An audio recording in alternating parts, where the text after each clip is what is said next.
The name of the documentary we're meeting about is called The Booksellers. It's premiering theatrically here in New York at the Quad Cinema here on March 6th. On March 6th. Who's this? This is Judith Mizrachy. You're one of the producers? Yes, I'm one of the producers. The film premieres March 6th at the Quad in New York. It will then be in LA on April 3rd, and then there'll be a national rollout around the country.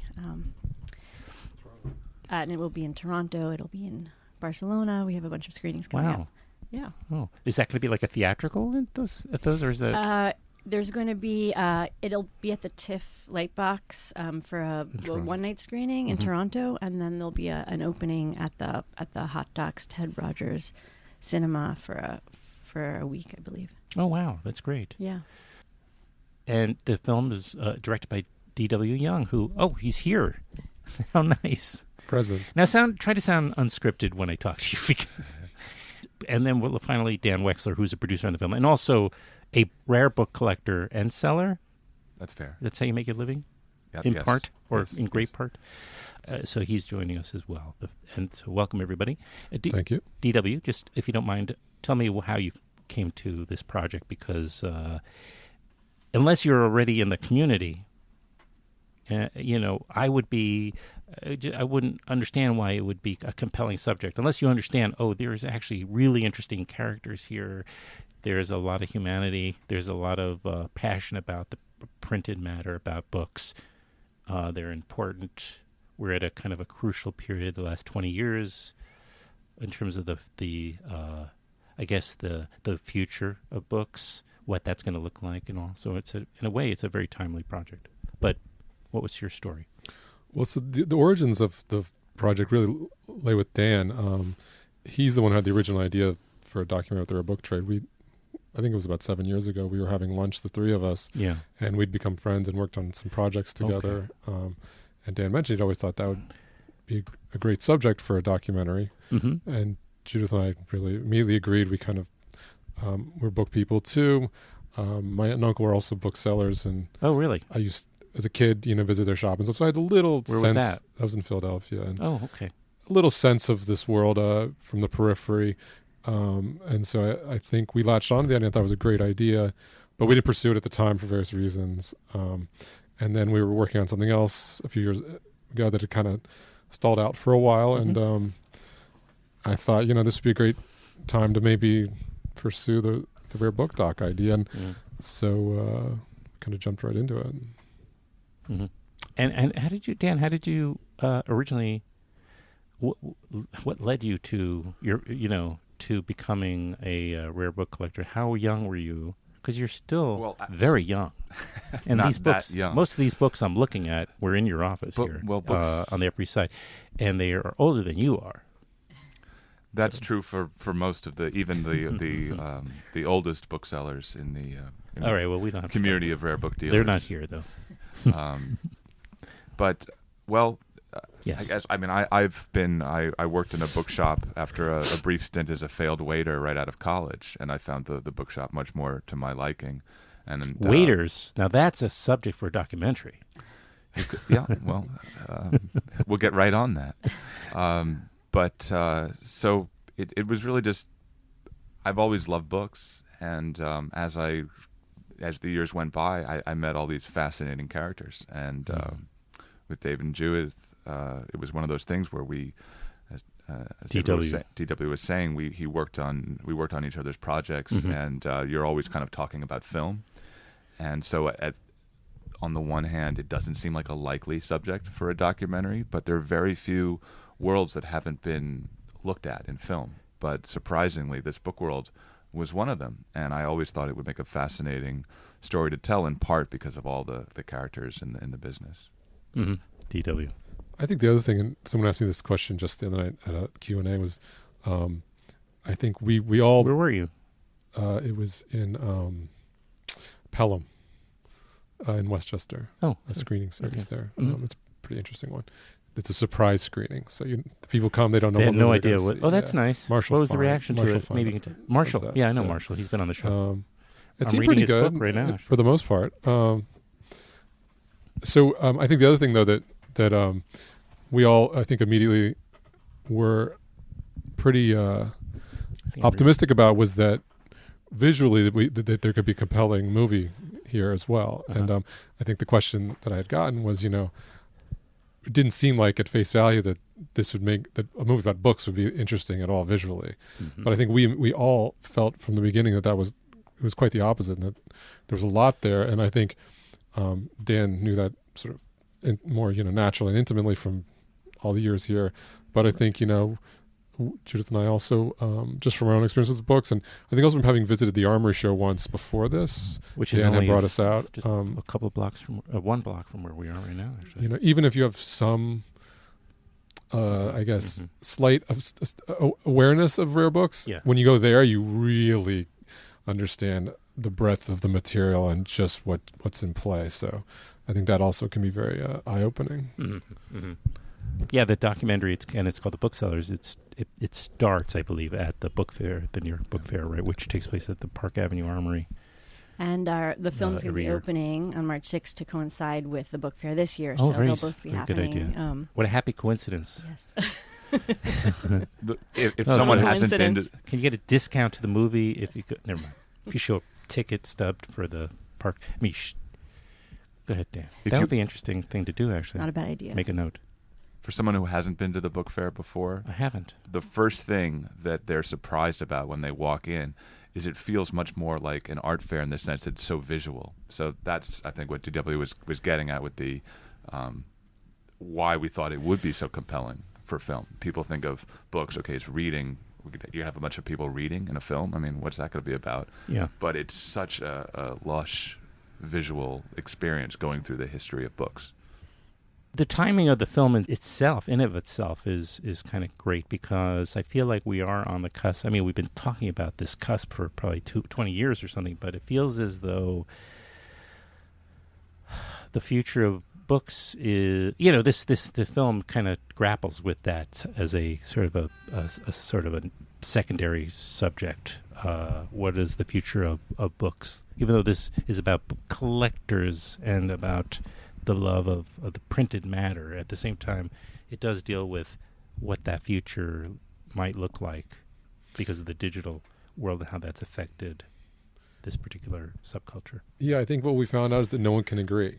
So I think there's a mix of optimism and pessimism. Yeah, and so it's murky waters. In some respects, there's optimism with millennials are reading quite a lot, and yes, buying books, and ebooks have not really been that successful in the end. They haven't really displaced physical books. No, they've kind of plateaued, from my understanding.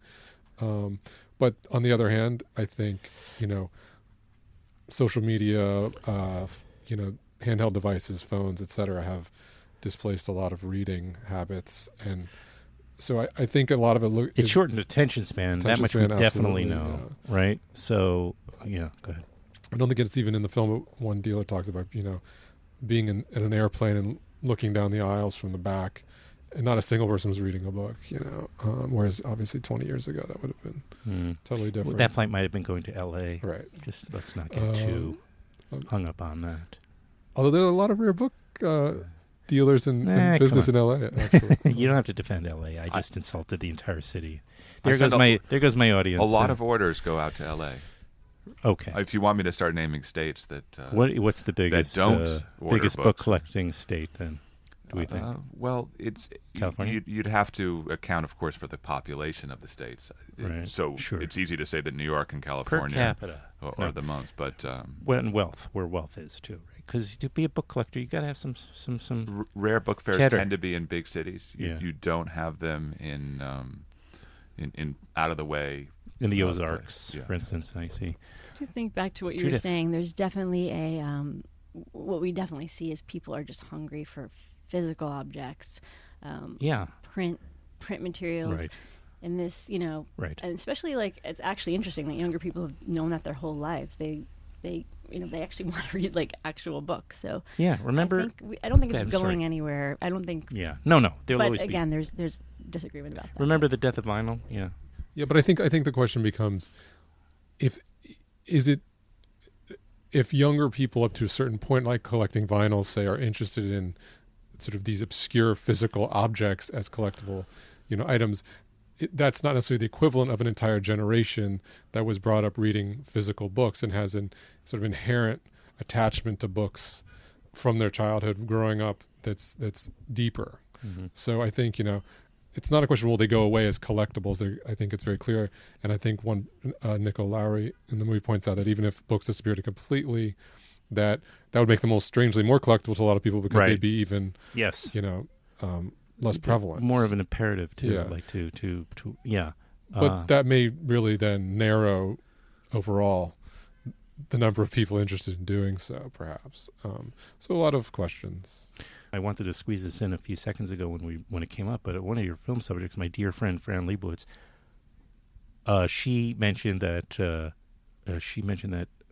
that when she's riding the subway, as she so often does, it's usually where I run into her, that when she's looking around, the majority of people she thinks are reading books are young people in their 20s and 30s, what have you, and then most people, the data may show, is that reads digital content are people a little older, of an older generation.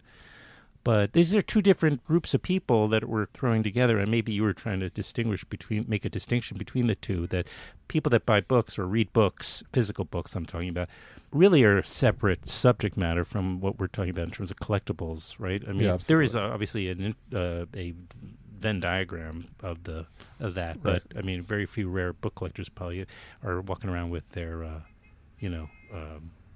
digital readers. Their Kindles. I don't want to do an ad for Amazon without getting paid for it. So, but yeah, I think that's fair to say. Dan could correct me, but I don't think many book collectors are ebook readers. or but they're all readers. I mean, obviously, there are probably exceptions. I mean, I think you could find that rare book that when they go on vacation, for example, they have their iPad.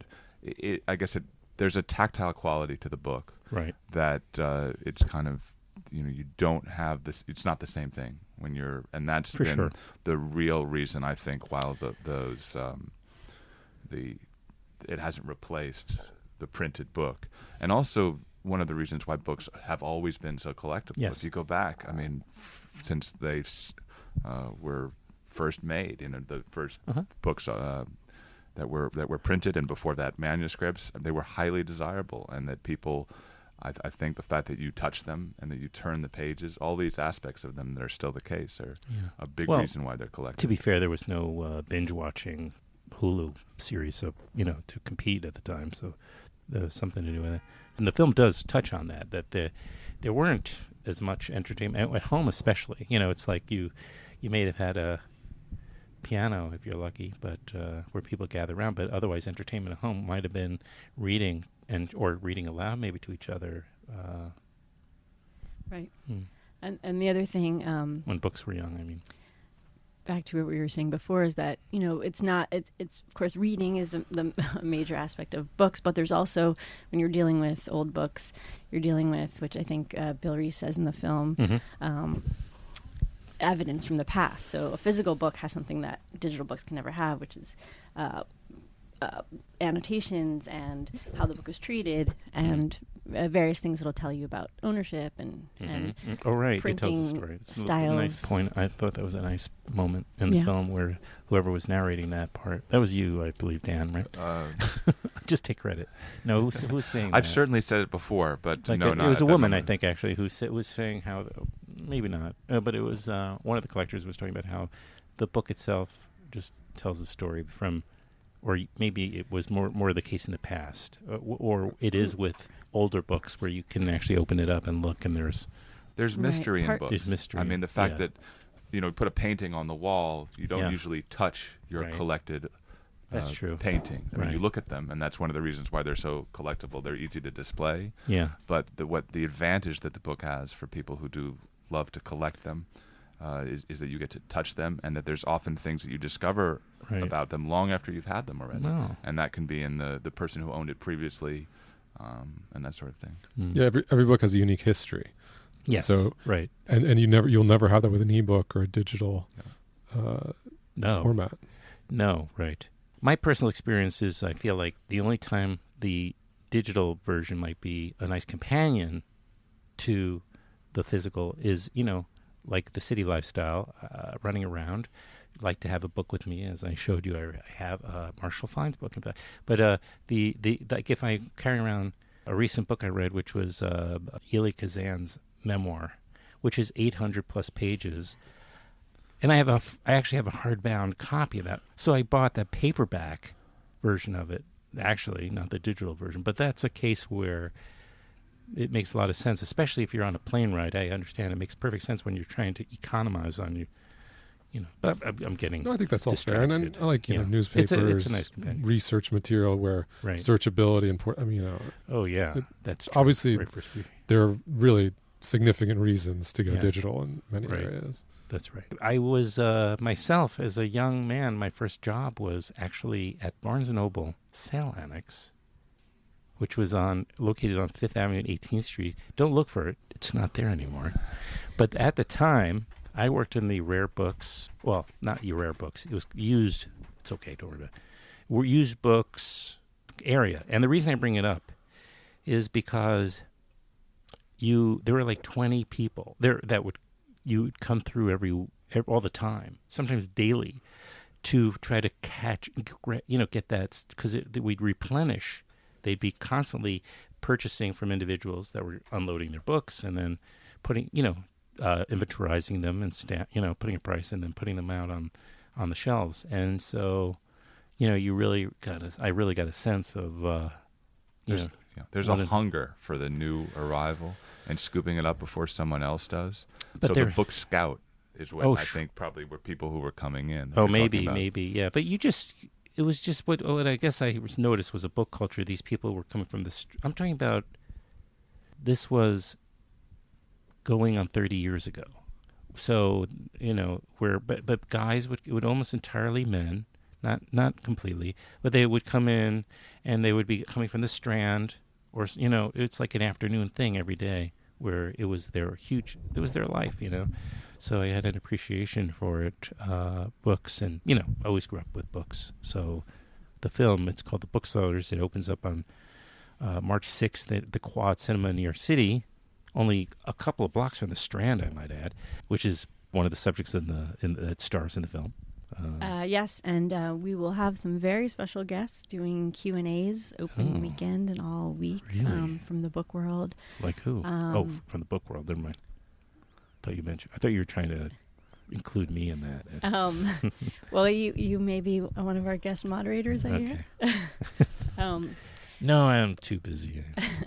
The Strand, Nancy Bass White, the owner of the Strand, is in the film. Of course. I remember her father very well, actually, growing up. And hopefully she'll be around on opening weekend to answer questions.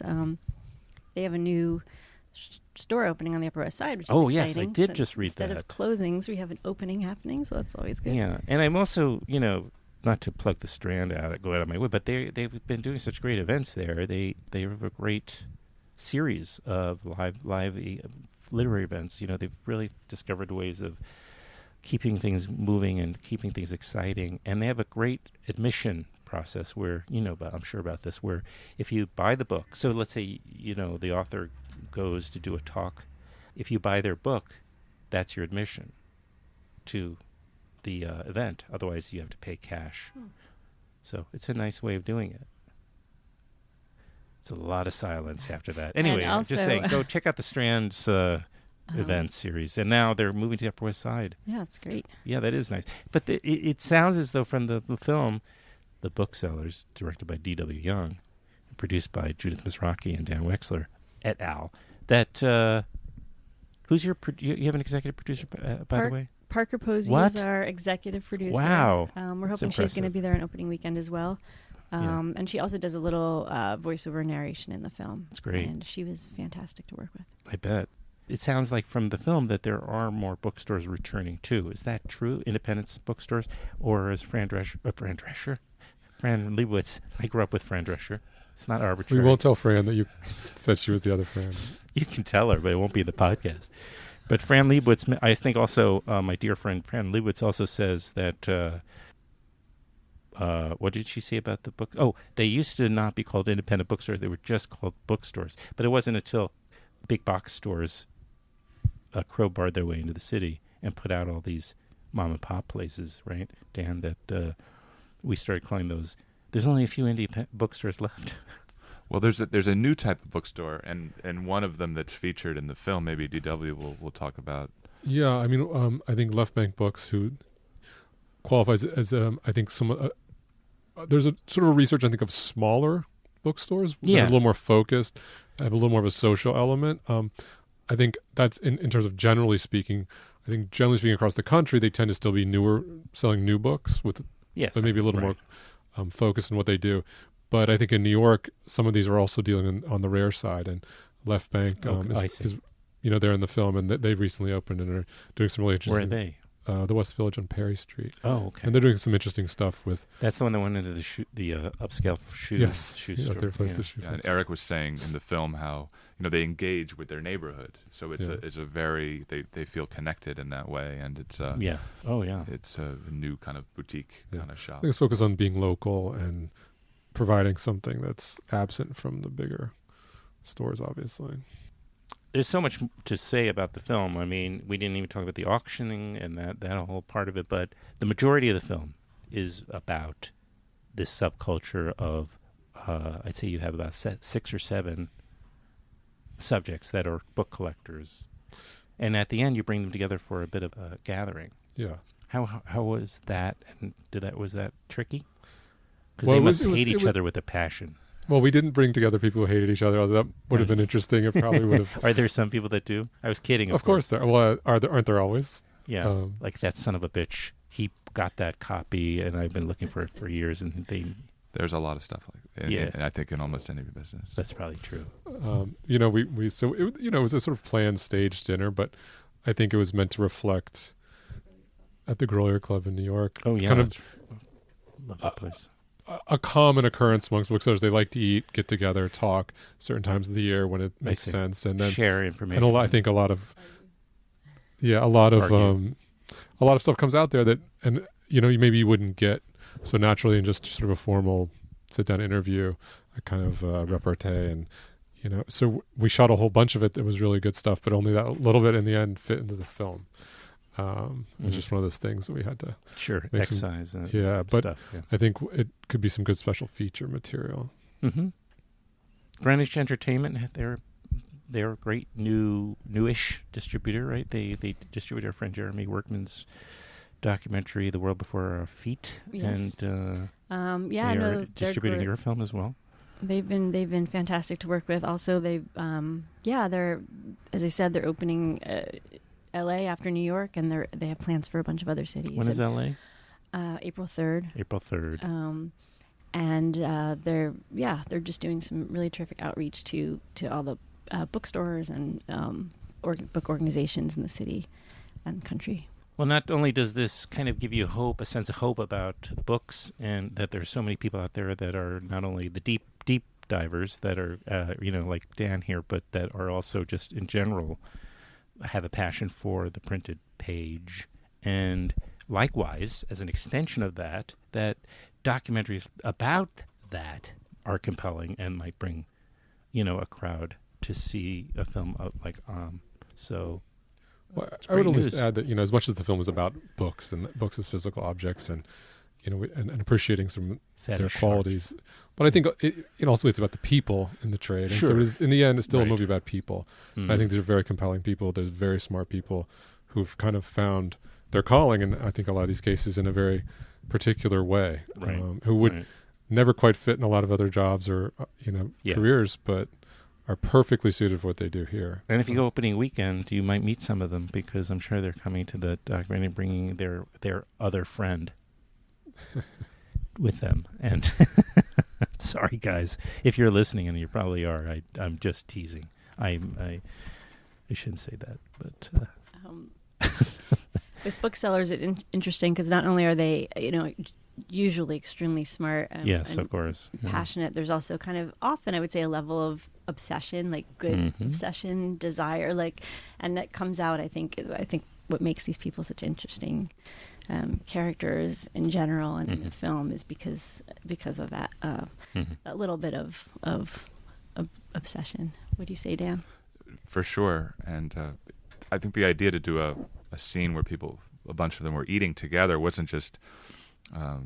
It was really about the fact that when DW and I were talking, this is what they love to socialize, this group of people, and just talk about. And food is very important. So if you do a book fair in another city, you line up where the best restaurants are, where you're going to eat and talk, and these meals go for hours on end. So, it's a lively community. There's a lot of gossip, a lot of talk, and that sort of thing. Mm-hmm.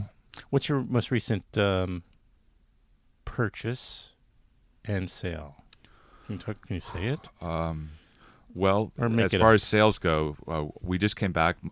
Many booksellers did, and including a number that are in the film, from the California Book Fair, which was held. They take turns, the northern and southern halves of the state. So there's not, it's the fair way to do it, I suppose. And this year it was in Pasadena, and I'd have to go through to see what the order that they sold, but we sold quite a few books out in Pasadena. Just try to share an interesting one. But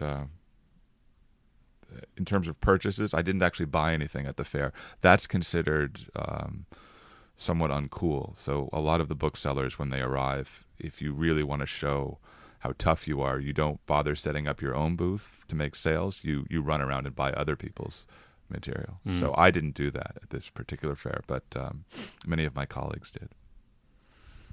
Well, at least share, I guess, a purchase that you're particularly, or a book that you All right, have. Well, the last purchase that I was super excited about was actually at the Brooklyn Book Fair. I bought Borges's own personal copy of Dante.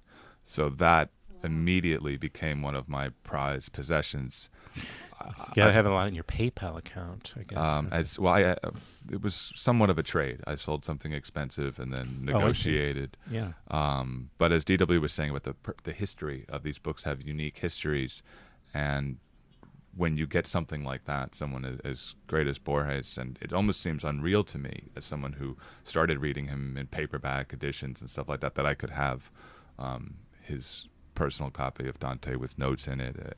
It's you either get how extraordinary that is or you don't. But for me, that's how would you ever sell that again, though?